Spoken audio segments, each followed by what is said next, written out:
ಎಲ್ಲ ದಾಳಿಂಬೆ ಬೆಳೆಗಾರರಿಗೆ ನನ್ನ ನಮಸ್ಕಾರಗಳು. ಇದು ಕಲ್ಯಾಣದುರ್ಗದ ಹತ್ರ ದುರ್ದಕುಂಟ ಅಂತೇಳಿ ಸ್ನೇಹಿತರೆ. ಇಂಥ ಟೈಮಲ್ಲೂ ಕೂಡ ನೋಡಿ, ಮಂಜು ಮಳೆ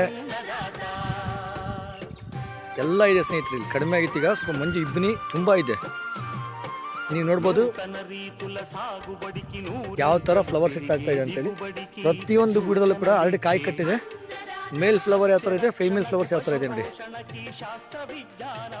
70 to 80% ಫೀಮೇಲ್ ಫ್ಲವರ್ ಸೆಟ್ ಆಗಿದೆ ಸ್ನೇಹಿತರೆ ಆಲ್ರೆಡಿ. ಜೊತೆಗೆ ನೋಡಿ, ಕಾಯಿಗಳ ಹತ್ರ ಆಲ್ರೆಡಿ ಕ್ವಾಂಟಿಟಿ ಬರ್ತಾ ಇದ್ದಾವೆ.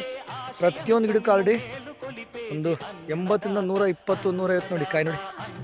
ಪ್ರತಿಯೊಂದು ಹರೆಯಲ್ಲೂ ಕೂಡ ನಾನು ಹೇಳ್ತೀನಿ ನಿಮಗೆ ಸ್ಟ್ರಕ್ಚರ್ನಲ್ಲಿ ಬರಬೇಕು ಸರ್ ಅಂತೇಳಿ. ನೋಡಿ, ಪ್ರತಿಯೊಂದು ಗಿಡದಲ್ಲೂ ಕೂಡ ನೀವು ನೋಡಿ ಅಬ್ಸರ್ವೇಷನ್ ಮಾಡ್ಬೋದು ಕಾಯಿ ಯಾವ ಥರ. ತುಂಬ ಅದ್ಭುತವಾದ ರಿಸಲ್ಟು. ಇದಕ್ಕೆ ನಮ್ಮ ವಿವೋ ಮಾರ್ಟ್ ಪ್ರಾಡಕ್ಟ್ ಕಂಪ್ನಿ